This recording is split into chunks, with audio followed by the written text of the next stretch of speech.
Saksakallan gunarnavasya Vande Guru Sri Charanarvindam.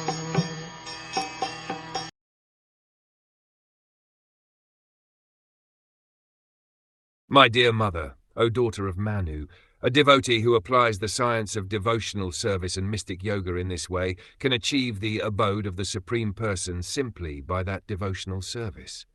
Herein the Supreme Personality of Godhead Kapil Dev perfectly explains that the mystic yoga system, consisting of 8 different kinds of yoga activities, has to be performed with the aim of coming to the perfectional stage of bhakti yoga.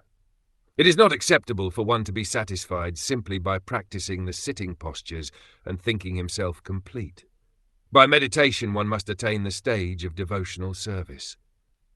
As previously described, a yogi is advised to meditate on the form of Lord Vishnu from point to point, from the ankles to the legs, to the knees, to the thighs, to the chest, to the neck, and in this way gradually up to the face and then to the ornaments. There is no question of impersonal meditation. When, by meditation on the Supreme Personality of Godhead in all detail, one comes to the point of love of God, that is the point of bhakti yoga, and at that point he must actually render service to the Lord out of transcendental love. Anyone who practices yoga and comes to the point of devotional service can attain the Supreme Personality of Godhead in his transcendental abode. Here it is clearly stated, Purusha Purusham Vrajet, the Purusha, the living entity, goes to the Supreme Person. The Supreme Personality of Godhead and the living entity are qualitatively one. Both are defined as Purusha. The quality of Purusha exists both in the Supreme Godhead and in the living entity. Purusha means enjoyer, and the spirit of enjoyment is present both in the living entity and in the Supreme Lord. The difference is that the quantity of enjoyment is not equal. The living entity cannot experience the same quantity of enjoyment as the Supreme Personality of Godhead. An analogy may be made with a rich man and a poor man.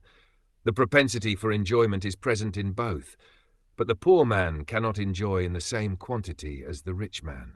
When the poor man dovetails his desires with those of the rich man, however, and when there is cooperation between the poor man and the rich man, or between the big and the small man, then the enjoyment is shared equally. That is like bhakti yoga. Purusha Purusham Vrajet. When the living entity enters into the kingdom of God and cooperates with the Supreme Lord by giving him enjoyment, he enjoys the same facility or the same amount of pleasure as the Supreme Personality of Godhead. On the other hand, when the living entity wants to enjoy by imitating the Supreme Personality of Godhead, his desire is called Maya, and it puts him in the material atmosphere. A living entity who wants to enjoy on his personal account and not cooperate with the Supreme Lord is engaged in materialistic life. As soon as he dovetails his enjoyment with the Supreme Personality of Godhead, he is engaged in spiritual life. An example may be cited here. The different limbs of the body cannot enjoy life independently. They must cooperate with the whole body and supply food to the stomach.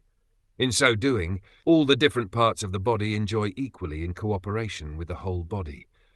That is the philosophy of asintya bhedabheda, simultaneous oneness and difference. The living entity cannot enjoy life in opposition to the Supreme Lord. He has to dovetail his activities with the Lord by practicing bhakti yoga. It is said herein that one can approach the Supreme Personality of Godhead by either the yoga process or the bhakti yoga process.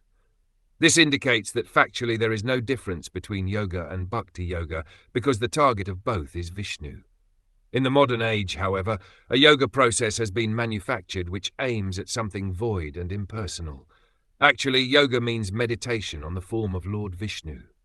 If the yoga practice is actually performed according to the standard direction, there is no difference between yoga and bhakti yoga.